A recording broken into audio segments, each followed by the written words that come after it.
Assalamualaikum warahmatullahi wabarakatuh. Yang terhormat Bapak Hervin Yogi Pradikta MHI selaku dosen pengampu mata kuliah Filsafat Hukum Islam. Di sini saya Nur Aini dengan NPM 20210200212 dari Program Studi Hukum Tata Negara kelas A Fakultas Syariah Universitas Islam Negeri Raden Intan Lampung akan membahas mengenai metodologi hukum Islam yang pembahasannya ada pada video berikut ini.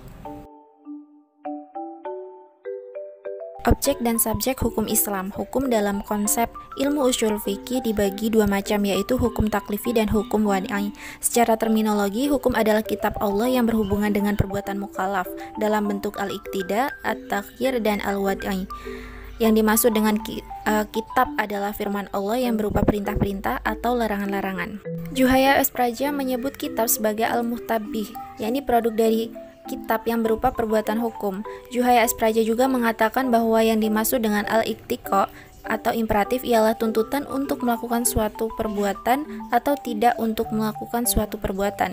Jika tidak dilaksanakan akan mendapat dosa dan siksaan disebut dengan wajib, sedangkan tuntutan yang harus ditinggalkan jika dilakukan akan berdosa dan mendapat siksa disebut dengan haram. At-takhyir atau fakultif ialah apabila hakim memberikan pilihan kepada mukallaf untuk melakukan suatu perbuatan atau tidak melakukannya, yang disebut dengan al-ibahah. Perbuatannya disebut dengan mubah. Ada beberapa hukum taklifi, yaitu 1. Ijab, yaitu firman yang menuntut suatu perbuatan dengan tuntutan yang pasti. 2. Nab, yaitu firman yang menuntut suatu perbuatan dengan tuntutan yang tidak pasti. Menurut ulama Hanafiyah, hukum taklif dibagi menjadi 7, yaitu fardu, wajib, tahrim, karahah tanzih, nab, dan ibahah. Menurut ulama Hanafiyah, jika suatu perintah didasarkan pada dalil yang pasti seperti Al-Quran dan hadis mutawatir, perintah itu disebut dengan perintah fardu. Akan tetapi jika perintah itu berdasarkan pada dalil yang zani, perintah itu dinamakan wajib. Demikian pula halnya dengan larangan. Jika larangan itu didasarkan pada dalil yang kati, disebut haram. Sebaliknya, jika larangan itu didasarkan pada dalil yang zani, maka tergolong pada hukum makruh. 5 atau 7 jenis hukum tersebut dinamakan dengan taklifiyah, yang artinya tuntutan atau memberi beban. Taklifi disebut pula sebagai jenis perbuatan hukum. Hukum wad'i ialah firman Allah yang menjadikan suatu sebagai sebab adanya yang lain atau musabab, atau sebagai syarat lain, masyrut, atau sebagai penghalang, mani, ada yang lain. Hukum wad'i dibagi 3, yaitu sebab, syarat, dan mani. Kemudian tafsir sebagai salah satu metode penggalian hukum Islam. Al-Quran dan Sunnah diyakini sebagai sumber hukum Islam. Kemudian nas-nas yang terkandung di dalamnya ditujukan untuk mukallaf.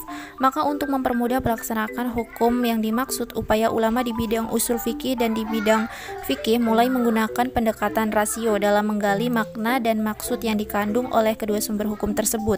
Meskipun nas Al-Quran dan Sunnah telah muhkamah, campur tangan akal tidak dapat dielakkan. Al-Quran sebagai sumber hukum Islam, ada kalanya ayat-ayat tersebut saling menafsirkan karena adanya munasabah al-ayah, tetapi tidak jarang ayat-ayat tersebut membutuhkan hadis untuk menjelaskannya, atau melalui pendekatan ijtihad yang sepenuhnya menggunakan rasio. Munasabah al-ayah merupakan cara kerja akal yang ijtihadiyah, karena akal mengupayakan sekuat mungkin untuk mencari dan membentuk paradigma penafsiran tersebut.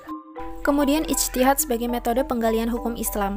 Ijtihad berasal dari kata jahda, artinya al-mayaqqah, yakni sulit, berat, susah, atau sukar. Menurut Rahmat Syafi'i, secara etimologis kata ijtihad artinya kesulitan dan kesusahan. Al-masyaqqah juga diartikan dengan kesanggupan dan kemampuan, at-taqat. Kata juda yang selanjutnya menjadi ijtihad diartikan sebagai pekerjaan yang dilakukan dengan sungguh-sungguh dan mengerahkan semua tenaga. Ijtihad ialah usaha maksimal untuk mendapatkan sesuatu. Jika tidak sungguh-sungguh tidak dapat disebut ijtihad, melainkan takfir, berpikir biasa dan sederhana. Abdul Wahab Khalaf mendefinisikan ijtihad menurut ulama usyul, yaitu mengerahkan daya dan kemampuan untuk menghasilkan hukum syara dari dalil-dalil syariat yang terperinci. Dari semua definisi tentang ijtihad tersebut, dapat disimpulkan bahwa ijtihad itu adalah 1. Pengerahan akal pikiran para fuqaha atau usyuliyin. 2. Menggunakan akal dengan sungguh-sungguh. 3. Berkaitan dengan hukum syar'i dan amaliyah. 4. Menggali kandungan hukum syar'i dengan berbagai usaha dan pendekatan. 5. Dalil-dalil yang dirinci sedemikian rupa sehingga hilang kezaniannya. 6. Hasil ijtihad berbentuk fikih sehingga mudah untuk diamalkan.